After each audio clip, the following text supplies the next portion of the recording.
네, 돌아온 비하인드 이성대 기자 나왔습니다. 첫 번째 보죠. 네, 첫 번째 이슈 보겠습니다. 막직 2030이라고 적어봤습니다. 네. 자, 국민의힘 참패 원인을 놓고 여러 가지 분석들이 나오고 있는 가운데 이번에 또 색다른 주장이 나와서 논란입니다. 부산 남구 재선인 박수영 의원, 관내 사전투표, 그러니까 다른 주소지에서 하는 사전투표에서는 유독 국민의힘이 많이 밀렸는데 그 이유로 정보가 없었다고 주장을 했습니다. 네. 이렇게 얘기를 했습니다.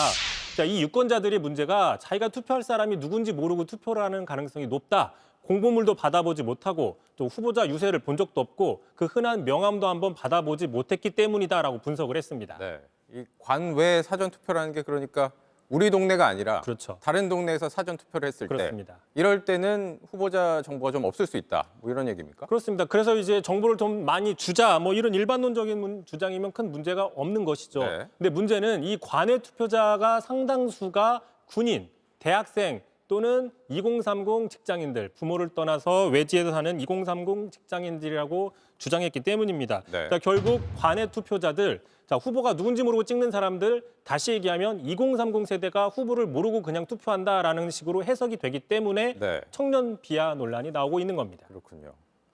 일단은 이렇게 단정할 수 있는지가 하나 좀 의문이고 또 한 가지는 설령 그렇다고 해도 뭐 잘 모르고 사전 투표를 했다고 하더라도 그건 여야 모두 똑같은 조건 아닙니까? 그게 특별히 국민의힘에 불리할 건 뭔지. 그렇습니다. 좀 그래서 따져보면 이 투표자 중에 관외 사전투표 2030 비율이 얼마 있는지는 공식적으로 집계가 되지 않습니다. 정확하게 발 수는 없고요. 다만 추정해 볼 수는 있는 거겠죠. 하지만 많다고 하더라도 말씀하신 것처럼 왜 이들이 이번에 국민의힘 후보들을 지지하지 않았는지에 대해서는 좀 더 과학적인 분석이 필요하다는 얘기가 나오고 있고요. 네.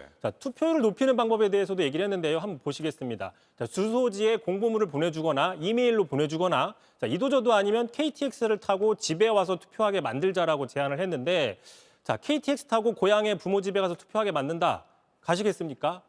과연 얼마나 많이 갈까 생각을 해보면 오히려 투표율이 더 떨어질 가능성이 있는 것이죠. 그럴 걱정부터 들긴 합니다. 그리고 또 뭐 저 KTX 비용, 예산 비용도 있고 물론 이참에 부모님 얼굴을 보러 가자 뭐 이런 사람들도 있을 수는 있지만 네. 뭔가 좀 현실성이 없다라는 지적이 나오고 있는 거고요.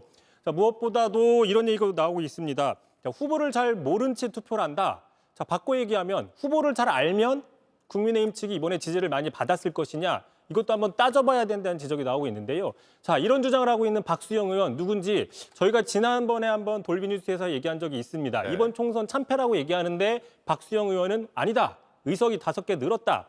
그다음에 지역구 격차는 줄었다라고 주장을 하면서 이른바 정신승리 논란을 일으켰던 그 의원입니다. 네, 이 그래프는 저희가 가공을 한 게 아니라 박수영 의원이 그대로 본인이 올린 올린 거죠. 예. 네. JTBC 뉴스를 시청해 주신 여러분 고맙습니다. 저희는 저녁 6시 50분 뉴스룸에서 뵙겠습니다.